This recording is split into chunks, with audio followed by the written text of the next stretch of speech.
ಏನ್ ರಾಧಕ್ಕ ಮಗಳನ್ನ ಎತ್ಕೊಂಡು ಕೂತ್ಕೊಬಿಟ್ರಿ? ಹಾ, ಯಾವಾಗ ಹೇಳ್ದು ನಾಮಕರಣ?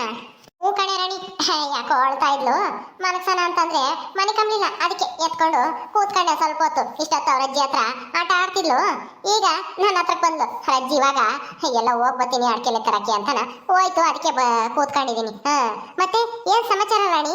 ನೀನು ಮತ್ತೆ ರಮೇಶನು ಎಲ್ಲೋ ಮಕ್ಕಳಾಗಕ್ಕೆ ಏನೋ ಪೂಜೆ ಮಾಡ್ಬೇಕಂತೇಳಿ ಹೋಗಿದ್ರಿ ಅಂತಂದ್ರಿ, ಏನಾಯ್ತು? ಪೂಜೆ ಮಾಡಿದ್ರ? ಎಷ್ಟು ದಿನಕ್ಕಾಗುತ್ತಂತೆ? ಏನೋ ಗೊತ್ತಿಲ್ಲ ರಾಧಕ್ಕ, ಹೋಗಿದ್ವಿ, ಶಾಸ್ತ್ರ ಕೇಳಿದ್ವಿ. ಅವರು ಏನೇನೋ ಪೂಜೆ ಮಾಡಿದ್ರು. ಆಮೇಲೆ ಇನ್ನೊಂದು 15 ದಿವಸ ಆದ್ಮೇಲೆ ಅಮಾವಾಸ್ಯೆಗೆ ಒಂದ್ಸಲ ಬಂದು ಪೂಜೆ ಮಾಡಿಸ್ಕೊಂಡು ಹೋಗ್ರಿ ಅಂತನ ಹೇಳಿದ್ರು. ಅವರು ಹೋಗಿ ಬರ್ಬೇಕು. ಆಮೇಲೆ ಅಮಾವಾಸ್ಯೆಗೆ ಹೋಗಿ ಪೂಜೆ ಮಾಡಿಸ್ಕೊಂಡ್ ಬಂದ್ರೆ 3 ವಾರ ಹೋಗಿ ಪೂಜೆ ಮಾಡಿಸ್ಬೇಕಂತೆ. ಅಮಾವಾಸ್ಯೆಗೂ ಹುಣ್ಣಿಮೆಗೂ ಹೋಗಿ ಮಾಡಿಸ್ಕೊಂಬಂದ್ರೆ ಆಮೇಲೆ ಒಂದು 3-4 ತಿಂಗಳಿಗೆ ನೀನು ತಾಯಿ ಆಗ್ತೀಯ ಕಣಮ್ಮ. ನಿಮ್ಗೆ ಮಕ್ಕಳ ಫಲ ಸಿಗುತ್ತೆ ಅಂತನ ಹೇಳಿದ್ದಾರೆ. ನೋಡ್ಬೇಕು ಏನಾಗುತ್ತೋ ಏನೋ. ಏನ್ ಚಿಂತೆ ಮಾಡ್ಬೇಡ ಬಿಡು ರಾಣಿ, ನಿನ್ಗೂ ಆದಷ್ಟು ಬೇಗ ಮಕ್ಕಳಾಗ್ತವೆ. ಏನೋ ರಾಧಕ್ಕ, ನನ್ಗಂತೂ ನಂಬಿಕೆನೇ ಇಲ್ದಂಗಾಗೈತೆ. ನನಗಿನ್ನ ಹಿಂದ ಮದ್ವೆ ಆಗಿರೋರ್ಗೆಲ್ಲ ಮಕ್ಕಳಾಗಿ ಈಗಾಗಲೇ ಇನ್ನೊಂದಕ್ಕೆ ರೆಡಿ ಆಗವ್ರೆ. ಆದ್ರೆ ನನಗಿನ್ನ ಒಂದು ಇಲ್ವೇ. ಯಾವಾಗ ಆಗುತ್ತೋ ಏನೋ ಅನ್ನಂಗೆ ಆಗ್ತೈತಿ. ನಿಮ್ಮ ತಮ್ಮವ್ರಿಗೂ ಅಷ್ಟೇನೆ, ಮಕ್ಕಳು ಅಂದ್ರೆ ತುಂಬಾ ಇಷ್ಟ. ನಿನ್ ಮಗಳನ್ನಂತೂ ಯಾವಾಗ್ಲೂ ಎತ್ಕೊಂಡಿರ್ತಾರೆ. ಮನೇಲಿ ಇದ್ರೆ ಒಂದ್ ಸ್ವಲ್ಪ ಹೊತ್ತು ಬಿಟ್ಟಿರಲ್ಲ. ಹೊಲ್ದಕ್ಕೆ ಹೋದ್ರೆ ಮಾತ್ರ ಇವಳು ನಿನ್ನ ಹತ್ರ ಇರೋದು. ಮನೇಲಿ ಅವ್ರೇನ ಇದ್ರೆ ಅವ್ರ ಹತ್ರನೇ ಇರ್ತಾಳೆ. ಅವ್ರಿಗೆ ಮಕ್ಕಳು ಅಂದ್ರೆ ಎಷ್ಟು ಪ್ರೀತಿ ಅಂತ ನಿಮ್ಗೂ ಗೊತ್ತು. ಆದ್ರೆ ಏನ್ ಮಾಡೋದು, ನನಗೆ ಆ ಭಾಗ್ಯನೇ ಕೊಡ್ಲಿಲ್ಲ ದೇವ್ರು. ಹೋಗ್ಲಿ ಬಿಡು ರಾಣಿ, ಏನ್ ಬೇಜಾರ್ ಮಾಡ್ಕೋಬೇಡ. 3 ವಾರ ಪೂಜೆ ಮಾಡಿಸ್ಕೊಂಡ್ ಬಾ, ನೋಡೋಣ ಏನಾಗುತ್ತೆ ಏನು ಎತ್ತ ಅಂತಾನ. ಅಯ್ಯೋ, ಪೂಜೆ ಮಾಡ್ಸೋದ್ರಿಂದ ಮಕ್ಕಳಾಗಂಗಿದ್ರೆ ಇನ್ಯಾಕೆ ಹೇಳ್ದಕ್ಕ? ಅಯ್ಯೋ, ಅದೆಲ್ಲ ಸುಮ್ಮನೆ ಮೂಢನಂಬಿಕೆ. ನನಗಂತೂ ನಂಬಿಕೆನೇ ಇಲ್ಲ. ಮಕ್ಕಳಾಗಂಗಿದ್ರೆ ಇಷ್ಟೊತ್ತಿಗೆ ಆಗ್ಬೇಕಾಗಿತ್ತು. ಹೋಗಿ ಒಂದ್ಸಲ ಆಸ್ಪತ್ರೆಗಾದ್ರೂ ತೋರಿಸ್ಕೊಬರ್ಬೇಕು ಅಂತ. ಅಯ್ಯೋ ರಾಣಿ, ಮೂಢನಂಬಿಕೆ ಅಂತ ಯಾಕೆ ಹೇಳ್ತಿ ಹೇಳು? ದೇವ್ರ ಮೇಲೆ ನಂಬಿಕೆ ಇರಬೇಕು. ಅಲ್ಲ, ದೇವ್ರ ಮೇಲೆ ನಂಬಿಕೆ ಇಟ್ಟ ತಕ್ಷಣ ಆಗುತ್ತೆ ಅಂತಾನು ಹೇಳಕ್ಕಾಗಲ್ಲ. ಏನೋ ಭಕ್ತಿಯಿಂದ ಪ್ರಾರ್ಥನೆ ಮಾಡ್ಕೊಳ್ಳೋದು, ಪ್ರಯತ್ನ ಪಡೋದು ನಮಗೆ ಬಿಟ್ಟಿದ್ದು. ಫಲ ದೇವ್ರಿಗೆ ಬಿಟ್ಟಿದ್ದು. ದೇವ್ರ ಮೇಲೆ ನಂಬಿಕೆ ಇಡಬೇಕು. ದೇವ್ರು ಇದ್ದಾನೆ. ದೇವ್ರು ಇಲ್ದಿದ್ರೆ ಈ ಸೃಷ್ಟಿನೇ ಯಾವ್ದು ಇರ್ತಾ ಇರ್ಲಿಲ್ಲ. ಆದ್ರೆ ನಾವು ಕೇಳಿದ ತಕ್ಷಣ ಎಲ್ಲಾನು ಆಗ್ಬಿಡಲ್ಲ, ತಥಾಸ್ತು ಅಂತ ಹೇಳ್ಬಿಡಲ್ಲ ದೇವ್ರು. ಅದು ಆಗೋ ಟೈಮ್ಗೆ ಆಗದು. ಹಂಗಂತ ಹೇಳಿ ದೇವರೇ ಇಲ್ಲ ಅಂತ ಹೇಳಿ ಹೇಳಕ್ ಹೋಗ್ಬಾರ್ದು. ಸುಮ್ಮನೆ ಇರು, ಹಂಗೆಲ್ಲ ಮಾತಾಡ್ಬೇಡ. ಮತ್ತಿನ್ನೇನ್ ರಾಧಕ್ಕ, ನಾನು ಎಷ್ಟು ಅಂತ ಪೂಜೆ ಗೀಜೆ ಎಲ್ಲ ಮಾಡ್ತಾ ಇದ್ದೀನಿ. ನೀ ಎಲ್ಲ ಹೇಳಿದ್ದೆಲ್ಲನ, ಆದ್ರೂ ಹಿಂಗಾಯ್ತು. ಮತ್ಕೇನು ಬಂದಿದ್ಲಂತೆ, ಅವಳಿಗೂ ಮಕ್ಕಳಾಗಿಲ್ಲ ಅಲ್ವಾ? ಅವರೂ ಪೂಜೆ ಮಾಡಿಸ್ತಾ ಇದ್ದಾರಾ? ಅವಳು ಬಂದಿದ್ಲು, ಅವಳಿಗೂ ಆಗಿಲ್ಲ ಅಲ್ವಾ? ಅವಳು ಮಕ್ಕಳಾಗ್ಲಿ ಅಂತ ನಮ್ಮ ಅಜ್ಜಿ ಹೇಳಿ ನಮ್ಮ ಅಣ್ಣಯ್ಯನು ನಮ್ಮ ಅತ್ತಿಗೆನು ಕಳಿಸಿದ್ರು. ಅವರು ಬಂದು ಪೂಜೆ ಮಾಡಿಸ್ಕೊಂಡು ಹೋದ್ರು. ನಿಮ್ಮ ಅತ್ತಿಗೆ ಇಲ್ಲಿ ಬಂದೇ ಇಲ್ಲ ರಾಣಿ. ಒಂದ್ಸಲ ಇಲ್ಲಿಗೆ ಕರ್ಕೊಂಬರ್ಬೇಕೋ ಬೇಡವೋ? ಎಷ್ಟೋ ದಿನ ಆಯ್ತಮ್ಮ, ನಾನಂತೂ ನೋಡೇ ಇಲ್ಲ ನಿಮ್ಮ ಅತ್ತಿಗೆನ. ಒಂದ್ಸಲ ಯಾವಾಗಾದ್ರೂ ಕರ್ಕೊಂಬ. ಹಂಗ ಮೊನ್ನೆನೆ ನೀನು ಹೋದಾಗ್ಲೇನೆ ಹೇಳ್ ಕಳ್ಸೋಣ ಅನ್ಕೊಂಡೆ ಕರ್ಕೊಂಬ ಅಂತನ. ಹೇಳಕ್ಕಾಗ್ಲಿಲ್ಲ. ಹೋಗ್ಲಿ ಬಿಡು, ನನ್ನ ಮಗಳದು ನಾಮಕರಣ ಐತಲ್ಲ, ಅವಾಗ್ಲಾದ್ರೂ ಹೇಳು ಬರ್ಲಿ. ಹಂಗ ನಿಮ್ಮ ಅತ್ತಿಗೆನು ನಿಮ್ಮ ಅಣ್ಣಯ್ಯನು ಎಲ್ಲರೂ. ಆ ಮನೆ ಅಳಿನ ನಮ್ಮ ಮನೆಗೆ ಯಾಕೆ ಕರ್ಕೊ ಬರ್ಬೇಕು? ಅವಳು ನೋಡಿದ್ರೆ ಏನು ಉಳ್ದೈತಿ? ಈ ರಾಧಕ್ಕೂ ನೋಡು, ನಿಮ್ಮ ಅತ್ತಿಗೆ ಕರ್ಕೊಂಬ ಅಂತಾರೆ. ಅವಳೆ ಯಾವ ಸೀಮೆ ಅತ್ತಿಗೆ? ಅವಳಿಗೆ ಮಕ್ಕಳು ಆದ್ರೆಷ್ಟು ಬಿಟ್ರೆಷ್ಟು? ಮೊದ್ಲು ನನಗಾಗ್ಬೇಕು, ಅವಳಿಗಲ್ಲ. ರಾಣಿ ರಾಣಿ, ಏನ್ ಯೋಚನೆ ಮಾಡ್ತಾ ಇದ್ಯಾ? ನಿಮ್ಮ ಅತ್ತಿಗೆನ ನಾಮಕರಣಕ್ಕೆ ಮರಿದಂಗೆ ಹೇಳು ಬರ್ಲಿ, ನಿಮ್ಮ ಅಣ್ಣಯ್ಯ ನಿಮ್ಮ ಅತ್ತಿಗೆ ಇಬ್ರು. ಹಂಗ ಸರಿ ರಾಧಕ್ಕ, ಹೇಳೋದು ಹೇಳ್ತೀನಿ, ಬರೋದು ಬಿಡೋದು ಅವ್ರಿಗೆ ಸೇರಿದ್ದು. ನಮ್ಮ ಅತ್ತಿಗೆಗೆ ಒಂದಿಷ್ಟು ಜಂಬ ಬತ್ತಾಳೋ ಇಲ್ವೋ ಹೇಳೋದಂತೆ ಹೇಳ್ತೀನಿ. ನಮ್ಮ ಅಣ್ಣಗೆ ಕರ್ಕೊಂಬಾರಪ್ಪ ರಾಧಕ್ಕನು ಹೇಳಿದ್ರು. ನೀನು ನೋಡ್ಬೇಕಂತೆ. ನಿಮ್ಮ ಅತ್ತಿಗೆ ನೋಡಿಲ್ಲ, ನಿಮ್ಮ ಅಣ್ಣ ಇನ್ನೂ ಬಂದೇ ಇಲ್ಲ, ಎಷ್ಟೊಂದು ದಿನ ಆಯ್ತು ಅಂದ್ರು. ಬಾ ಅಂತ ಹೇಳ್ತೀನಿ. ಬಂದ್ರೆ ಬರ್ಲಿ, ಬಿಟ್ರೆ ಬಿಡ್ಲಿ, ನಮ್ಗೇನು ಹೇಳಂತ ಹೇಳ್ತೀನಿ. ನೀವ್ ಹೇಳಿದ್ರಿ ಅಂತಾನ ಹೇಳು, ನಾನು ಹೇಳ್ದೆ ಅಂತಾನ. ರಾಧಕ್ಕ ಹೇಳಿದ್ರು ಬರ್ಲೇಬೇಕಂತೆ ಅಂತಾನ. ನಿಮ್ಮ ಅಣ್ಣನಿಗೆ ಹೇಳು, ನಿಮ್ಮ ಅಣ್ಣಯ್ಯ ನಿಮ್ಮ ಅತ್ತಿಗೆ ಇಬ್ರು ಬರ್ಲಿ. ಓ, ಏನ್ ಶಿಲ್ಪ, ಆರಾಮ? ಕೂತ್ಕೋ ಶಿಲ್ಪ, ಕೂಕಣೆ. ಮತ್ತೆ ಏನ್ ಸಮಾಚಾರ ಶಿಲ್ಪ? ಇವತ್ತು ಕೂಲಿ ಹೋಗಿಲ್ವಾ? ಇಲ್ಲ ರಾಣಿ, ಕೂಲಿ ಹೋಗಿಲ್ಲ ಇವತ್ತು. ಸರಿ, ಯಾವಾಗ ಮಗಳದು ನಾಮಕರಣ ರಾಧಾ? ನಾಳೆ ಇಲ್ಲ ನಾಡಿದ್ದು. ಶಿಲ್ಪ, ನೀನು ಬರ್ಬೇಕು ನಾಮಕರಣಕ್ಕೆ. ಹೇಳಿಲ್ಲ ಅಂತ ಹೇಳಿ ಸುಮ್ಮನಾಗ್ಬೇಡ. ಬರ್ತೀನಿ. ನಾನು ಬರ್ದಂಗಿರ್ತೀನ, ಬಂದೇ ಬರ್ತೀನಿ. ಸರಿ, ಏನ್ ಹೆಸರು ಬಲ ಬಂದೈತೆ? ಏನ್ ಹೆಸರಿಗೆ ಬೇಕು ಅನ್ಕೊಂಡಿದ್ದೀರಾ? ಅದು ಹೆಸರು ಈಗಲೇ ಹೇಳಲ್ಲ, ಅವತ್ತು ನಾಮಕರಣ ದಿವಸ ಹೇಳ್ತೀನಿ. ಏನ್ ಹೆಸರು ಇಕ್ತೀವಿ ಅಂತಾನೆ.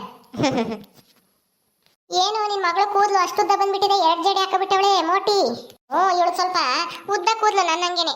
ಚೆನ್ನಾಗಿ ಕೂದ್ಲು ದಪ್ಪ ಬೆಳೆದಿದೆ, ಅದಕ್ಕೆ 2 ಜಡೆ ಹಾಕಿದೆ ಇವತ್ತು. ಸರಿ ಶಿಲ್ಪ, ಅವನಿಗೆ ಯಾರಿಗೋ ಆ ಅಜ್ಜನ್ಗೆ ಸಾಲದ ದುಡ್ಡು ಕೊಡ್ಬೇಕಾಗಿತ್ತು ಅಂತಿದ್ದಲ್ಲ, ಪೀಡಿಸ್ತಾನೆ, ಕೂಲಿ ಬಾ ಇಲ್ಲಿದ್ರೆ ದುಡ್ಡು ಕೊಡು ಬಡ್ಡಿ ಕೊಡು ಅಂತ ಪೀಡಿಸ್ತಾನೆ ಅಂತ ಹೇಳ್ತಿದ್ದೆ. ಏನ್ ಮಾಡ್ದೆ, ತೀರಿಸ್ತಾ ದುಡ್ಡೆಲ್ಲನ? ಓ ಕಣೆ ರಾಣಿ, ಅಪ್ಪ ಈಗ ನನಗೆ ಸಮಾಧಾನ ಆಯ್ತು. ಆ ಮುದ್ಕೊಂದೊಳ್ಳೆ ಕಾಟ, ದುಡ್ಡು ಕೊಡು ಇಲ್ಲಾಂದ್ರೆ ಕೂಲಿ ಬಾ ಅಂತ ಸಾಯ್ತಾ ನಂಗೇನೆ. ಕೊಟ್ಟಿರೋ 2,000ಕ್ಕೆ ನನಗಂತೂ ಸಾಕಾಗೋಗಿತ್ತು. ಹೆಂಗೋ ಸದ್ಯ ಅತ್ಲಾಗೆ ಯಾರ ಹತ್ರನೋ ಸಾಲ ಇಸ್ಕೊಂಡು ಕೊಟ್ಟೆ. ಹೌದಾ, ಒಳ್ಳೆ ಕೆಲಸ ಮಾಡಿದೆ ಬಿಡು. ಸರಿ, ಯಾರ ಹತ್ರ ಸಾಲ ಇಸ್ಕೊಂಡೆ? ಹಿಂಗೆ ಯಾರೋ ನಮಗೆ ಬೇಕಾಗಿರೋರು ಒಬ್ರು ಕೊಟ್ರು, ಅವ್ರಿಗೂ ಕೊಡ್ಬೇಕು. ಅದೇ ಅವ್ರೇನು ಅಷ್ಟೊಂದು ಅರ್ಜೆಂಟ್ ಮಾಡಲ್ಲ, ನಿಧಾನಕ್ಕೆ ಕೊಡಮ್ಮ ಶಿಲ್ಪ ಪರವಾಗಿಲ್ಲ ಅಂತ ಹೇಳಿ ಕೊಟ್ಟವ್ರೆ. ನಿಧಾನಕ್ಕೆ ಕೊಟ್ರಾಯ್ತು. ನಾನು ಇನ್ಮೇಲಂತೂ ನಾನು ಕೂಲಿ ಹೋಗಲ್ಲಮ್ಮ. ಕೂಲಿ ಹೋಗಲ್ವಾ? ಮತ್ ಜೀವನಕ್ಕೆ ಏನ್ ಮಾಡ್ತೀಯಾ? ಸೇರಿ ನೋಡಿದ್ರೆ ನೀನ್ ದುಡ್ದು ನೀನ್ ತಿನ್ನು ಅಂತ ಹೇಳ್ತಾಳೆ ಅಂತ ಹೇಳ್ತಿದ್ಯಲ್ಲ ಶಿಲ್ಪ. ಮತ್ತೆ ನಿನ್ ಗಂಡನು ತಂದಾಕಲ್ಲ, ಅವ್ನು ದುಡ್ದಿರೋದು ಅವನಿಗೆ ಕುಡಿಯಕ್ಕೆ ಸಾಲಲ್ಲ. ಹಂಗಂದ್ಮೇಲೆ ನೀನ್ ಊಟ ತಿಂಡಿಗೆ ಏನ್ ಮಾಡ್ತೀಯ? ನಿನ್ ಖರ್ಚಿಗೆ ದುಡ್ಡು ಏನ್ ಮಾಡ್ತೀಯ? ಅದ್ರ ಅವಶ್ಯಕತೆನೇ ಇಲ್ಲ. ನಾನು ಇನ್ಮೇಲೆ ಕೂಲಿನೂ ಹೋಗಲ್ಲ, ಯಾರ ಮನೆ ಕೆಲಸ ಮಾಡಕ್ಕೂ ಹೋಗಲ್ಲ. ನಾನೇನೆ ಓನಾಗಿ ಬಿಸ್ನೆಸ್ ಶುರು ಮಾಡ್ಬೇಕು ಅಂತ ಅನ್ಕೊಂಡಿದೀನಿ. ಯಾಕೆ ಇನ್ನೊಬ್ರು ಕೈ ಕೇಳಕ್ ಹೋಗೋದು ಬೇಡ, ಅವ್ರ ಹತ್ರ ಬೈಸ್ಕೊಂಬೋದು ಬೇಡ. ಬಿಸ್ನೆಸ್? ಏನ್ ಬಿಸ್ನೆಸ್ ಮಾಡ್ತೀಯೇ? ಏನು ಇಲ್ಲ, ಹೆಂಗೂನು ಇಲ್ಲಿ ಯಾವ ಹೋಟ್ಲುಗಳಿಲ್ಲ. ಯಾರೋ ಅವಾಜ ಇಕ್ಕಿದ್ದ, ಅವಾಜನೂ ತೆಗ್ದ. ನಮ್ಮೂರಾಗ ಹೋಟ್ಲಿಲ್ಲ ಅಲ್ವಾ, ಕಾಫಿ ಟೀ ತಿಂಡಿ ಊಟ ಎಲ್ಲ ಮಾಡಿದ್ರೆ ಚೆನ್ನಾಗಿ ವ್ಯಾಪಾರ ಆಗುತ್ತೆ ಅಂತ ಅನಿಸುತ್ತೆ ನನಗೆ. ಅದಕ್ಕೆ ಹೋಟ್ಲಿಡೋಣ ಅಂತ ಅನ್ಕೊಂಡಿದ್ದೀನಿ ಕಣೆ ರಾಣಿ. ಹೋಟ್ಲಿಟ್ರೆ ಚೆನ್ನಾಗಿ ವ್ಯಾಪಾರ ಆಗುತ್ತೆ, ನನಗೂ ಯಾವ ತೊಂದ್ರೆನೂ ಇರಲ್ಲ, ಯಾರು ನನ್ನ ಕೇಳೋರು ಇರಲ್ಲ. ಅದಕ್ಕೆ ಹೋಟ್ಲಿಡೋಣ ಅಂತ ಅನ್ಕೊಂಡಿದ್ದೀನಿ. ಏನ್ ಹೇಳ್ತೀಯ ನೀನು? ಹೌದು ಕಣೆ ಶಿಲ್ಪ, ಒಳ್ಳೆ ಐಡಿಯಾನೇ ಮಾಡಿದ್ವಿ ಬಿಡು. ಇಲ್ಲಿ ಯಾವ ಹೋಟ್ಲು ಇಲ್ಲ ನಮ್ಮೂರಾಗೆ. ಹೋಟ್ಲಿಟ್ರೆ ಚೆನ್ನಾಗಿ ವ್ಯಾಪಾರ ಆಗುತ್ತೆ. ನಮ್ಮೂರಿನ ಗಂಡಸರೆಲ್ಲ ನಾಲ್ಗೆ ಟೀ ಕಾಫಿ ಕುಡಿಯಕ್ಕೆ, ಬೀಡಿ ಸಿಗರೇಟ್ ಸೇದಕ್ಕೆ ಎಲ್ಲದಕ್ಕೂ ಬರೋದು. ಒಳ್ಳೆ ವ್ಯಾಪಾರ ಆಗುತ್ತೆ, ಚೆನ್ನಾಗಿ ಮಾಡು. ಹೇಳ್ತೀನಿ. ಯಾವಾಗಿಂದ ಶುರು ಮಾಡ್ಬೇಕು ಅನ್ಕೊಂಡಿದ್ಯಾ? ಯಾವಾಗ ಅಂದ್ರೆ ರಾಧನ್ ಮಗಳದು ನಾಮಕರಣ ಆಗ್ಲಿ ಆದ್ಮೇಲೆ ಶುರು ಮಾಡೋಣ ಅಂತ ಅನ್ಕೊಂಡಿದೀನಿ. ಆದ ತಕ್ಷಣ ಒಂದ್ ಒಳ್ಳೆ ಜಾಗ ನೋಡಿ ಒಂದ್ ಸ್ವಲ್ಪ ಹೋಟ್ಲಿಗೆ ಹೆಂಗ್ ಬೇಕು ಹಂಗೆ ಹಾಕೊಂಡು ಏನೋ ಸುಮಾರಾಗಿ ಸಿಂಪಲ್ ಆಗಿ ಹಾಕ್ತೀನಿ. ಒಂದ್ ಸ್ವಲ್ಪ ನೋಡೋಣ, 1-2 ದಿವಸ. ಆಮೇಲೆ ಚೆನ್ನಾಗಾದ್ರೆ ಒಂದಿಷ್ಟು ಚೆನ್ನಾಗಿ ಮಾಡ್ಕೊಂತೀನಿ ಆಮೇಲೆ. ಅದ್ ಸರಿ, ಹೋಟ್ಲಿಕ್ಕಕ್ಕೆ ಒಂದಿಷ್ಟು ದುಡ್ಡಾದ್ರೂ ಬೇಕಲ್ಲ, ಅದನ್ನ ಹಾಕಕ್ಕೆ ದುಡ್ಡಿಗೆ ಏನ್ ಮಾಡ್ತೀಯಾ? ದುಡ್ಡು ಎಲ್ಲಾದ್ರೂ ಹೊಂದಿಸಿದ್ರಾಯ್ತು, ಅದಕ್ಕೆ ಜಾಸ್ತಿ ಬಂಡವಾಳ ಬೇಕಾಗಿಲ್ಲ. ಏನೋ ಒಂದು 500-1000 ರೂಪಾಯಿ ಇದ್ರೆ ಸಾಕು, ಬೇಜಾನಾಗೋಯ್ತು. ಅದನ್ನ ಹಿಂಗೆ ಎಲ್ಲಾದ್ರೂ ನನ್ನ ಗಂಡನ ಹತ್ರನೋ ಸೇಳಿ ಹತ್ರನೋ ಏನಾದ್ರೂ ಮಾಡಿ ಇಸ್ಕೊತೀನಿ, ಕೊಡ್ತೀನಿ ಅಂತಾನ. ಕೊಟ್ಟೆ ಕೊಡ್ತಾನೆ ನನ್ನ ಗಂಡ. ಹಿಂಗೆ ಹೋಟ್ಲ್ ಇಡ್ತೀನಿ ಅಂತಂದ್ರೆ ಅವನಿಗೂ ಹೆಂಗೂ ಕಾಫಿ ತಿಂಡಿ ತಿನ್ನಕ್ ಬರ್ಬೇಕಲ್ಲ, ಕೊಟ್ಟೆ ಕೊಡ್ತಾನೆ ಕೂಲಿ ಹೋಗಿ ಆದ್ರೂನು. ಹಂಗೆ ನಾನು ಒಂದಿಷ್ಟು ಇಟ್ಕೊಂಡಿದೀನಿ, ಒಂದಿಷ್ಟು ದುಡ್ಡ. ಅದನ್ನು ಹಾಕ್ಬಿಟ್ಟು ಶುರು ಮಾಡೋಣ ಅಂತ ಅನ್ಕೊಂಡಿದೀನಿ. ನಿನ್ ಮಗಳು ನಾಮಕರಣ ಆಗ್ಲಿರಾದ ನಾನು ಹೋಟ್ಲು ವ್ಯಾಪಾರ ಶುರು ಮಾಡ್ತೀನಿ. ಸರಿ ಆಯ್ತು ಶಿಲ್ಪ, ಒಳ್ಳೇದಾಗ್ಲಿ. ಒಳ್ಳೆ ರೀತಿಲಿ ಹೋಟ್ಲು ವ್ಯಾಪಾರ ಶುರು ಮಾಡ್ತಿದ್ಯಾ, ಚೆನ್ನಾಗಿ ಮಾಡು. ಚೆನ್ನಾಗಿ ವ್ಯಾಪಾರ ಆಗಿ ಕೈ ಎತ್ಲಿ. ಹಾಗೆ ಆಗುತ್ತೆ, ಯಾಕಾಗಲ್ಲ? ನೀಟಾಗಿ ಮಾಡಿದ್ರೆ ಎಲ್ಲ ಆಗುತ್ತೆ. ರಾಣಿ ಹೋಗೊಂದಿಟ್ಟು ಟೀನ ಕಾಪಿನೋ ಕಾಸ್ಕ ಬರೋಗು.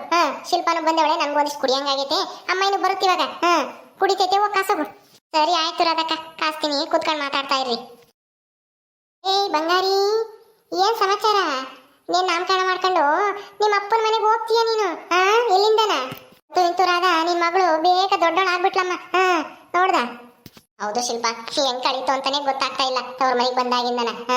ಸದ್ಯ ಹೆಂಗೋ ನಾಮಕರಣ ಮಾಡ್ಕೊಂಡು ಹೋದ್ರೆ ಇನ್ನ ಆ ಮನೆಗೆ ಹೆಂಗಿರ್ತಾಳೋ ಏನೋ. ಅಯ್ಯೋ, ಈ ಮನೆಗಿನ ಆ ಮನೆಗೆ ಚೆನ್ನಾಗಿರ್ತಾಳೆ ಹೇಳು. ನಮ್ಮ ಮಾವ ಚೆನ್ನಾಗಿ ದುಡಿತಾನೆ, ಬೇಕಾದ್ ತಂದು ಕೊಡ್ತಾನೆ, ಗೊಂಬೆ ಆಡಕ್ಕೆ ಅವಳಿಗೆ ಎಲ್ಲ ಕೊಡಿಸ್ತಾನೆ. ಇನ್ನೇನ್ ಬೇಕು ಅವಳಿಗೆ? ಅವ್ರ ಅಣ್ಣ ಇದ್ದಾನೆ ರಾಮು, ಅವನ ಜೊತೆಗೆ ಆಟ ಆಡ್ಕೊಂಡಿರ್ತಾನೆ ಬಿಡು. ನೀನ್ ಯಾಕೆ ಚಿಂತೆ ಮಾಡ್ತೀಯ? ನೀನೆಲ್ಲ ಕೆಲಸ ಮಾಡ್ಕೊಂಡು ಹೋಗ್ಬೋದು, ರಾಮುನೇ ಆಟ ಆಡಿಸ್ತಾನೆ. ಅದು ಸರಿನೇ, ರಾಮು ಅಂತೂ ಎಷ್ಟೊತ್ತಿಗೆ ನಮ್ಮ ಮನೆಗೆ ಬತ್ತೀಯಮ್ಮ, ಯಾವಾಗ ಬತ್ತೀಯ ಈ ಮನೆಗೆ ಯಾವಾಗ ಬತ್ತೀಯಮ್ಮ ಅಂತ ಕೇಳ್ತಲೇ ಇರ್ತಾನೆ ಇಲ್ಲಿ ಬಂದಾಗಿಂದನ. ನಾನಿನ್ನ ಸ್ವಲ್ಪ ದಿನ ಅಷ್ಟೇ ಅಂತ ಹೇಳ್ತೀನಿ. ಓಕೆ ಸ್ನೇಹಿತರೆ, ಈ ವಿಡಿಯೋನ ಇಲ್ಲಿ ಮುಗಿಸ್ತಾ ಇದೀವಿ. ಈ ಕಥೆಯನ್ನು ಮುಂದುವರಿಯುತ್ತೆ. ನಿಮ್ಮೆಲ್ಲರಿಗೂ ಈ ವಿಡಿಯೋ ಇಷ್ಟ ಆದರೆ ಲೈಕ್ ಮಾಡಿ, ಶೇರ್ ಮಾಡಿರಿ. ಹಾಗೆ ಇನ್ನು ಯಾರ್ಯಾರು ನಮ್ಮ ಚಾನಲ್ ಸಬ್ಸ್ಕ್ರೈಬ್ ಮಾಡ್ಕೊಂಡಿಲ್ವೋ ದಯವಿಟ್ಟು ಸಬ್ಸ್ಕ್ರೈಬ್ ಮಾಡ್ಕೊಳ್ರಿ. ಮುಂದಿನ ವಿಡಿಯೋದಲ್ಲಿ ಸಿಗ್ತೀವಿ. ನಮಸ್ಕಾರ.